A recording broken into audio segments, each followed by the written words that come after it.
Na margem, eu gosto muito de uma alocação maior em ações brasileiras, porque a gente tem esse cenário muito positivo. No Brasil, sempre é um bom ano para renda fixa. Ela sempre tem um fluxo interessante para pagar dividendos. A gente está com uma perspectiva otimista para a categoria de fundos imobiliários em 2024. Você está apostando num play altamente diversificado na economia americana. Inclusive, potencialmente, a gente deve ver o Bitcoin em novas máximas históricas para o ativo. Depois de um final de ano para nenhum investidor botar defeito, agora chegou a vez de se preparar para o ano que começa. Na visão dos analistas da Empiricus Research, 2024 pode ser ainda melhor para os investidores que acompanham o mercado e sabem aproveitar as melhores oportunidades de investimento. Por isso, estarei aqui com cada um deles. Discutiremos sobre o atual momento do mercado financeiro, as perspectivas e desafios para o ano, além de analisarmos as principais teses e os melhores investimentos em 6 classes de ativos. São elas: ações, dividendos, fundos imobiliários, BDRs, criptomoedas e renda fixa. Prepare-se para descobrir onde investir em 2024. Os últimos meses de 2023 foram protagonistas de um grande rally no mercado financeiro, o que proporcionou o melhor desempenho anual para o principal índice da Bolsa Brasileira desde 2019. A alta de 18% em novembro e dezembro ofereceu o presente de Natal que tantos investidores esperavam. O Ibovespa encerrou o ano em recorde histórico nos 134 mil pontos. Mas mesmo com a alta de 22% no ano, não conseguiu desbancar os rendimentos da renda fixa, principalmente os dos títulos do Tesouro Direto, que se valorizaram com a descompressão dos juros, com ganhos que chegaram aos 27% no ano. Na lanterna do ranking, por outro lado, ficaram os únicos ativos com desempenho negativo e abaixo da inflação oficial medida pelo IPCA, o ouro e o dólar, que fechou abaixo dos R$5. O fato é que ninguém conseguiu chegar nem perto do Bitcoin, que valorizou mais de 150% em 2023, sendo de longe o grande campeão. Quais são as perspectivas para 2024 e onde investir, você vai saber agora. E para falar sobre a carteira das 10 ideias, estou aqui com Larissa Quaresma. Obrigada pela participação, Lari. Eu que agradeço, Paulo. Um prazer sempre estar aqui. Vamos falar então de 2024, né? 2023 foi um ano de recuperação dos ativos de risco. Quais são as perspectivas para esse ano que está apenas começando? A gente está bastante construtivo para 2024. O ano está começando num ambiente muito melhor para os ativos de risco de uma maneira geral do que foi o ano passado, né? Se a gente lembrar, ano passado a gente estava começando com um governo em transição, que a gente não sabia, exagerando aqui, se o Brasil ia virar a Venezuela, né, ou não. A gente estava com uma narrativa de reabertura da China que acabou não dando certo, né? Então foi um ano muito desafiador e exacerbado pelo cenário internacional. Em 2024 a gente começa com uma outra figura. A inflação está convergindo para as metas não só no Brasil, mas nos países desenvolvidos também, o que leva a um ciclo de queda de juros quase que coordenado entre o Brasil e os países desenvolvidos. Aqui no Brasil, a gente já começou a nossa queda de juros, né? Lá fora, o Federal Reserve, que é o Banco Central Americano, está em vias de começar. O nosso time macroeconômico, inclusive, espera o início de queda para o segundo trimestre deste ano, né? Então, isso cria uma força muito poderosa para as ações de forma geral, mas principalmente para as ações de países emergentes, que é o caso do Brasil. Por quê? Primeiro você tem a força que a gente chama de re-rating, que é uma reavaliação para cima dos múltiplos, e essa é a que vem primeiro, geralmente, e a segunda é uma força de crescimento de lucro, por 2 efeitos. Um é a redução da despesa de juros, que invariavelmente é atrelada à Selic, e número 2, o impulso à demanda. Esse demora um pouco mais para vir, mas de repente lá para o final de 2024, início de 2025, a gente já começa a ver uma força aí de crescimento de lucros. Então a gente está bem construtivo. E aí muita gente pergunta, nossa, mas já não está caro o Ibovespa, né? 134 mil pontos. É claro que não tem aquela gordura que tinha quando a gente viu em janeiro do ano passado, que a gente começou, não sei se alguém se lembra, a 109 mil pontos, o Ibovespa. Então, assim, teve uma bela de uma gordura aí que já ficou para trás. Mas o ponto é que a gente ainda parte de um valuation muito deprimido. Se a gente pega o múltiplo preço-lucro do Ibovespa para os lucros projetados em 2024, está em 11 vezes. Isso ainda é um desvio padrão abaixo da média histórica de décadas. Então, ainda tem espaço para andar mais, a gente está bem construtivo com as ações brasileiras. E janeiro é um mês para a gente começar a pensar no ano, reorganizar ali o portfólio. Na sua opinião, como deve ser feita essa reestruturação da carteira do investidor? Bom, primeiro uma regra de ouro que eu falo assim, para constar e para não esquecer, mantenham-se diversificados, né? Então, o cenário base é esse, mas existem riscos já mapeados, existem riscos não mapeados, existem coisas boas e ruins que podem vir de lugares que a gente está enxergando já ou não. Então, é importante manter a diversificação, né? Um pouco aqui, um pouco de ações lá fora, um pouco de renda fixa, tudo. Mas, na margem, eu gosto muito de uma alocação maior em ações brasileiras, porque a gente tem esse cenário muito positivo, né? E mais do que isso, dentro das ações brasileiras, a gente gosta bastante das empresas ligadas à economia doméstica. Então, as ações de varejo, as empresas também que têm um nível de alavancagem maior, não perigosamente maior, mas um pouquinho maior, de forma que essa redução da despesa de juros faz uma diferença no lucro dela. Então, na margem, esse tipo de ação deve andar mais, né? Então, é isso. A gente recomenda uma alocação um pouquinho maior em ações brasileiras, especificamente nas mais ligadas ao ciclo doméstico e um pouquinho mais alavancadas. Mas não muito, hein, gente? Não pega nada em recuperação judicial, pelo amor de Deus. E pensando para quem quer investir em ações em 2024, qual que é a sua principal recomendação? A gente tem várias, mas a principal é Cosan, que é a Cesan 3. É um grande caso de infraestrutura no Brasil, é um conglomerado que tem uma perspectiva de crescimento de longa duração para daqui 5, 10 anos a gente vê uma empresa completamente diferente, mas que tem uma maturação longa. Exatamente por causa disso, a queda de juros deve beneficiar ela mais do que outras empresas de outros setores da economia e do próprio setor. Aliado a isso, uma boa execução. A gente não abre mão desse fator, mesmo quando a gente está escolhendo empresas mais sensíveis à queda de juro, a gente não quer abrir mão do fator qualidade, né? Porque é um ano que a gente ainda não sabe o que a economia nos aguarda. Então, um caso de infraestrutura com qualidade na execução, com um duration longo, portanto, se beneficiando da queda de juros e uma alavancagem um pouquinho maior, não perigosamente maior, mas um pouquinho maior, o que a torna sensível também ao ciclo de queda de juros. Então, para 2024, é uma das nossas principais apostas. A Larissa acabou de indicar Cosan. Não perca a oportunidade de começar o ano com as melhores recomendações em ações da Empiricus Research. Cadastre-se no link da descrição e tenha acesso à carteira e às teses completas. É de graça.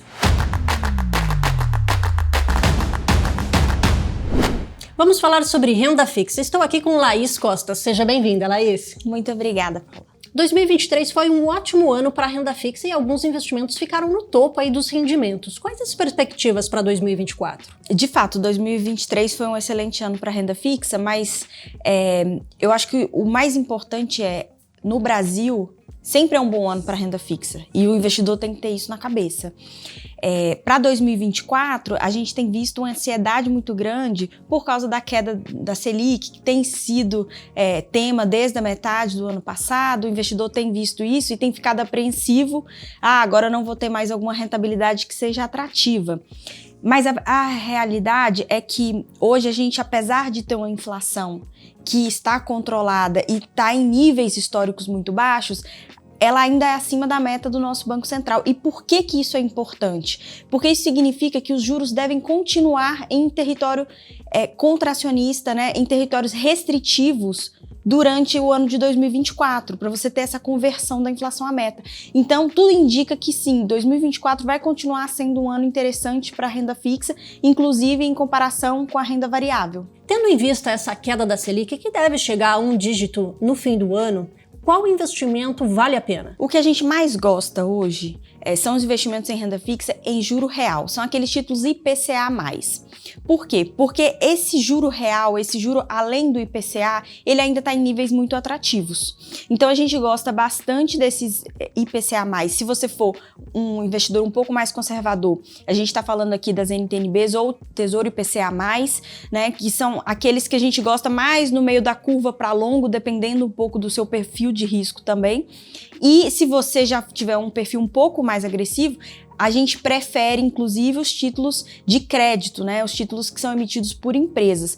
Por quê? Porque você ainda consegue achar companhias que oferecem para você IPCA mais 5 até IPCA mais 7 isentos de imposto de renda, o que não é possível achar no Tesouro Direto. O Tesouro Direto não é isento de imposto de renda, né?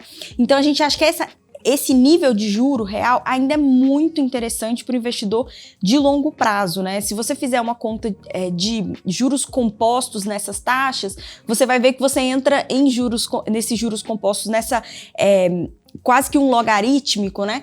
Uma curva logarítmica muito rapidamente. E é justamente isso que o investidor deveria procurar, né? Essa rentabilidade acima da inflação durante um período grande e para que ele lá na frente tenha, né, essa construção do portfólio que é de fato interessante. E visto que os juros vão caindo aos poucos, vale a pena para o investidor se antecipar e já investir agora nesse começo do ano, aproveitando que a taxa ainda está um pouco mais alta? Se você for pensar em timing de mercado, de fato, você teria hoje taxas um pouco mais atrativas em pré-fixados do que provavelmente a gente vai ter no próximo mês, porque essas expectativas, elas flutuam muito e as taxas vão andando de acordo. Como você tem expectativa de queda de juro sincronizado no mundo inteiro, provavelmente isso acaba passando também para a nossa curva aqui e deve levar a uma rentabilidade um pouco mais baixa em questão de pré-fixados, por exemplo, para prazos curtos. Mas o mais relevante aqui é justamente que a estratégia em renda fixa, ela deve ser estrutural,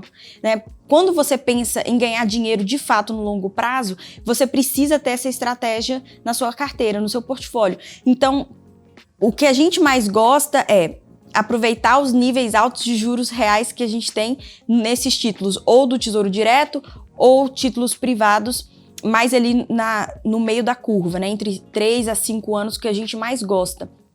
Mas aqueles investidores que querem, de fato, pegar uma marcação a mercado ainda, a gente acredita que para o prazo de 1, no máximo 2 anos, ainda existe uma gordurinha na curva e você ainda teria como ganhar um fechamento de curva, um ganho de capital nesse período. Então, sim, seria bom conseguir pegar essas taxas agora nesse mês ainda. Então é possível ganhar mais dinheiro na renda fixa do que a Selic e o CDI? Como isso é possível? Um dos nossos principais trabalhos aqui é justamente encontrar os investimentos que vão te dar esse excesso de retorno em comparação à taxa básica, que é a Selic. Quando você pensa em investimentos na Selic, geralmente ele deve estar atrelado mais à sua reserva de emergência, mais aquilo que é para o seu conforto, alguma coisa para te dar aquele colchão de liquidez de curtíssimo prazo. Quando a gente está falando em estratégias de renda fixa de longo prazo, existem diversas outras estratégias. Para o investidor pessoa física, a gente prefere estar atrelado à inflação do que à Selic. E pensando nisso, mirando a inflação, quais seriam suas principais recomendações para começar 2024? A gente separa aqui primeiro naqueles investidores que gostam bastante do Tesouro Direto, né? São mais conservadores, é um investimento muito fácil, muito simples, você pode fazer diretamente na conta do Tesouro Direto ou da sua corretora. E aí a gente gosta dos títulos IPCA mais longos. Então, se você tem esse perfil de risco, né, a gente gosta muito dos prazos mais longos que tem no Tesouro Direto.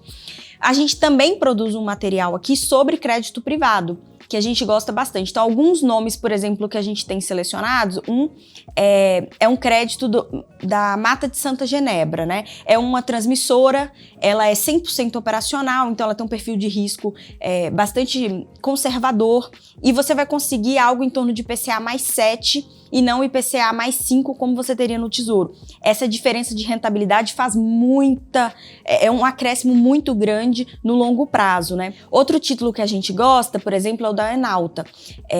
É uma empresa de exploração de commodities, exploração de petróleo, então essas taxas também naturalmente flutuam mais com a flutuação da commodity, então ela tem um perfil de risco mais apimentado, como a gente fala.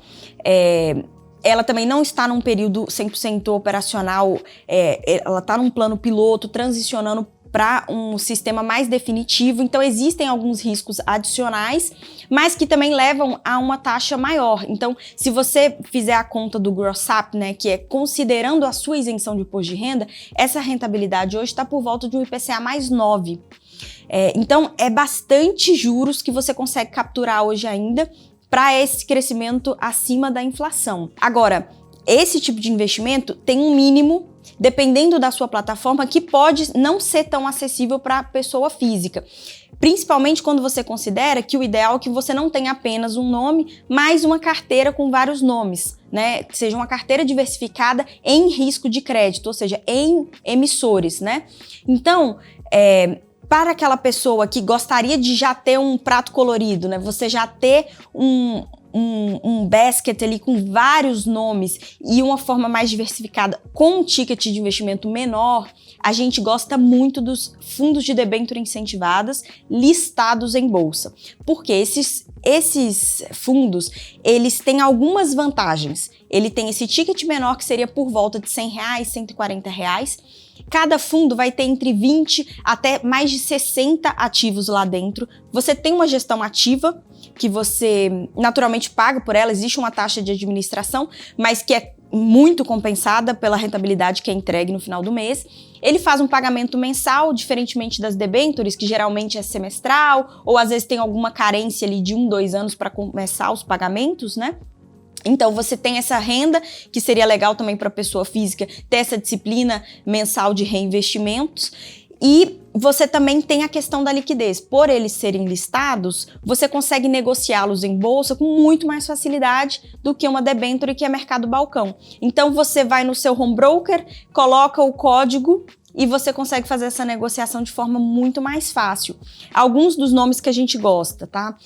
Para um perfil mais conservador, a gente gosta muito do Cadif 11, é o fundo de debêntures da Quineia, é uma casa de mais de 130 bilhões de ativos sob gestão hoje, super tradicional no mercado, a gente gosta bastante. E ele vai te dar, o Cadif 11, ele vai te dar uma rentabilidade por volta de IPCA mais 5,5%.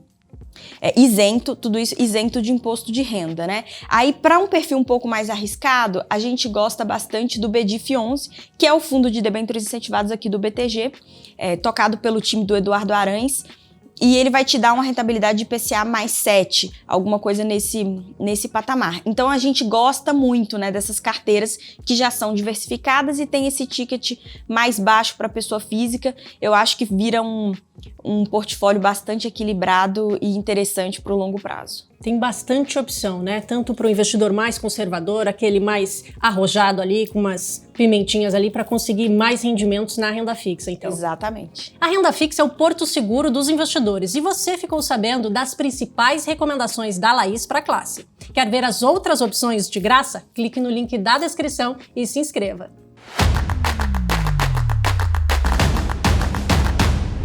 E para falar sobre a carteira de dividendos, estou aqui com o Rui Hungria. Obrigada pela participação, Rui. Oi, Paula. Feliz ano novo para todos e que 2024 seja um ótimo ano de investimentos para a gente, né? Rui, para quem quer começar a investir em dividendos em 2024, como montar uma boa carteira?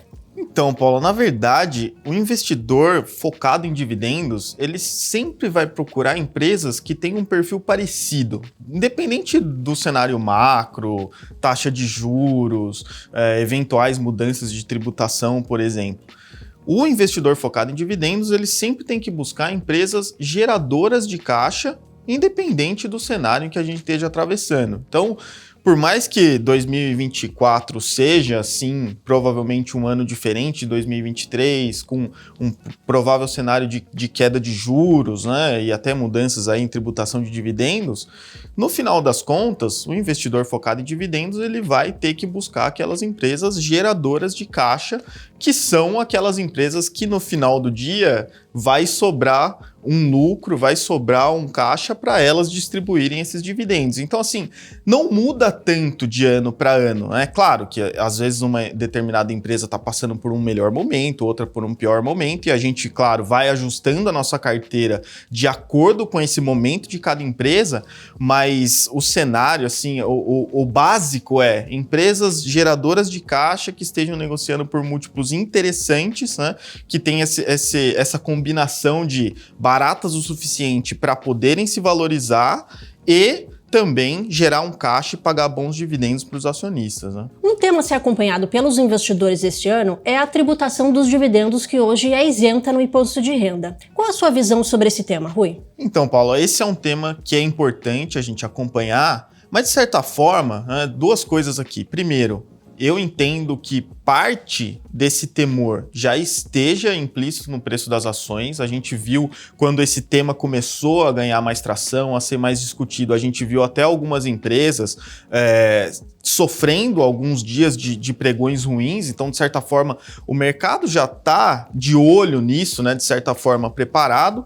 E tem uma outra questão aqui que é importante também, que assim, apesar da gente ter um aumento nessa alíquota, disso poder vir a acontecer mesmo, pode ser que isso seja, de certa forma, ou em partes, compensado pela redução no imposto para as empresas, de forma que, no final, a gente não tenha assim, um impacto tão relevante para o investidor de dividendos. Então, claro, é um tema importante a ser discutido, mas na nossa estratégia não muda nada por enquanto. Claro, né, se tiver alguma mudança mais impactante, a gente vai fazer os ajustes necessários na nossa carteira. E para começar 2024 bem com uma carteira de dividendos boa, qual é a sua principal indicação? Então, Paulo, nesse mês de janeiro a gente resolveu incluir a Caixa Seguridade no nosso portfólio, que é uma seguradora, e seguradoras têm um ótimo perfil de pagadoras de dividendos, porque quando o macro está ruim, elas conseguem gerar bons retornos aproveitando o float, né, que é o dinheiro que fica parado investido em CDI, o CDI elevado acaba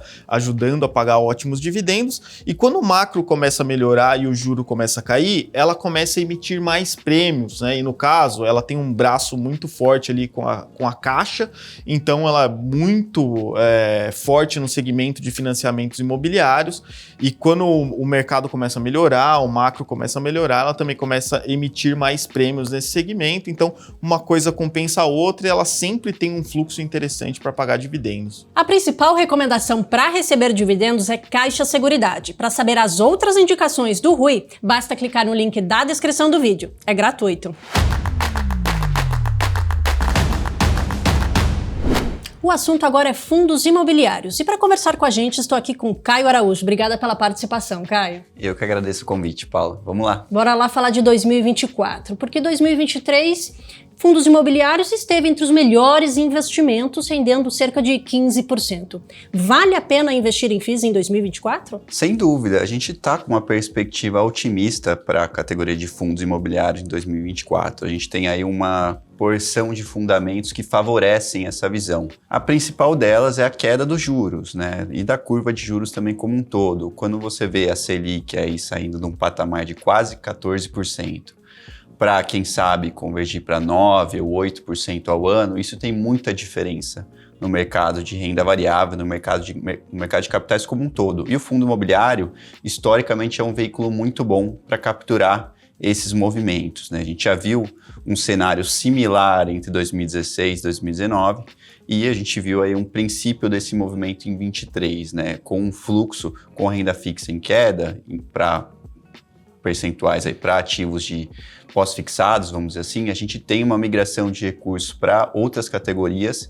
Eu acho que ela deve se intensificar ao longo de 24. Então, esse é um dos pontos.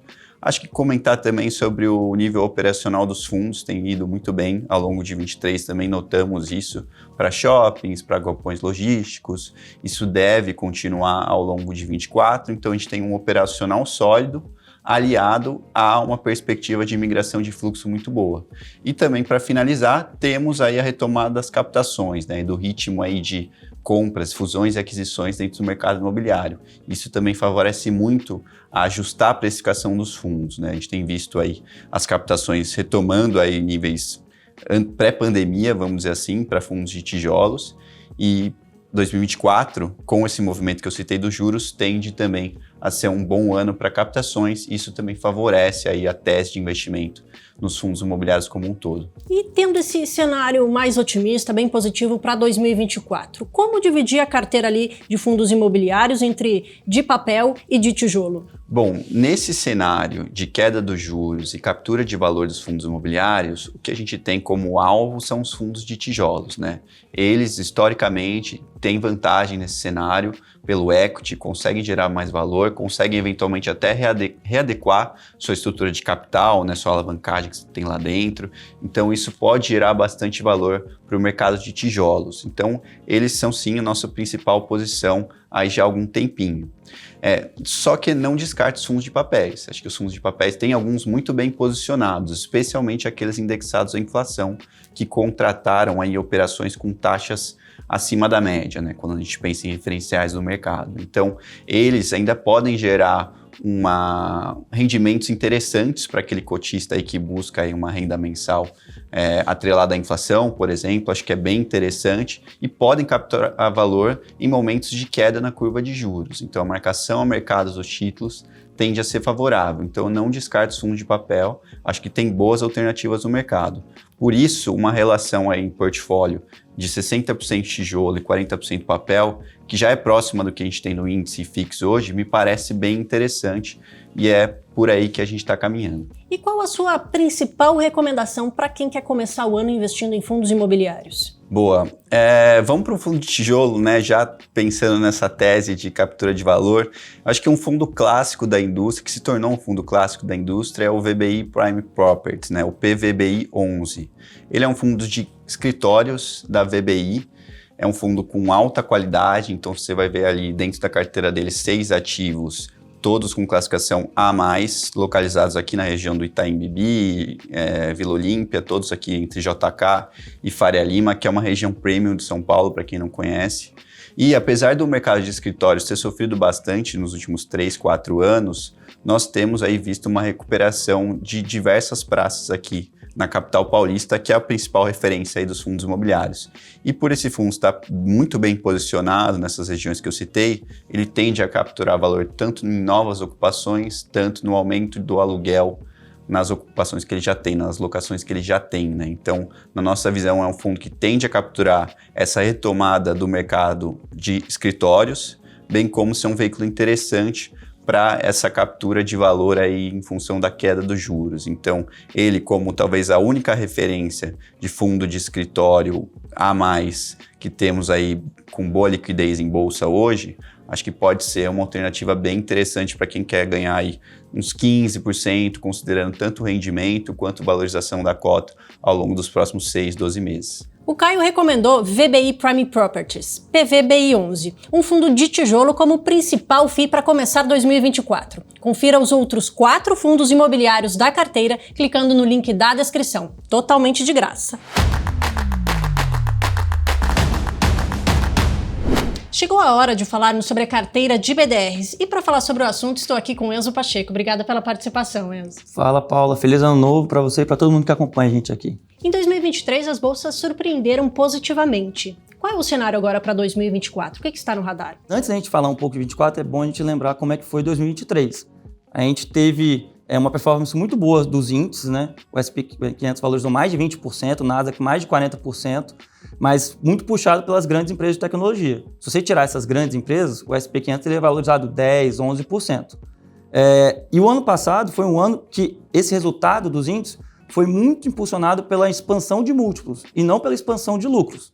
O lucro ele deve ficar estagnado em relação ao ano anterior e agora, para 2024, a gente tem que ter uma expansão desses lucros para justificar um ano mais positivo. Em relação a se os lucros vão crescer ou não, depende muito do desenrolar da economia. Até pouco tempo atrás, muitas pessoas achavam que a gente ia ter uma recessão em 2023. Não teve. As apostas para uma recessão diminuíram, mas eu ainda não acho que você pode descartar completamente uma possível recessão, nem que seja uma recessão pequena na economia americana, por exemplo. E se tiver uma recessão, provavelmente isso vai impactar os resultados da companhia. Então a gente tem que acompanhar o desenrolar da economia americana, saindo dos dados de emprego, saindo dos dados de inflação, para saber exatamente como o Fed vai atuar nesse sentido, se vai estimular, cortar os juros mais do que o mercado está projetando ou não, enfim. São alguns fatores ainda que vão determinar como é que vai ser 2024. Mas a gente começa o ano melhor do que a gente começou 2023. E para quem quer investir em BDRs, qual é a sua principal indicação para começar o ano? para janeiro, eu acho que os investidores têm uma boa oportunidade para investir na Berkshire e se juntar ao Warren Buffett, né, que é o maior investidor de todos os tempos. Sempre existe aquele risco de até quando o Warren Buffett vai estar presente aqui com a gente. Felizmente teve agora o falecimento do Charlie Munger, né, que foi o grande parceiro de investimentos do Buffett, quando ele fez lá atrás a Berkshire.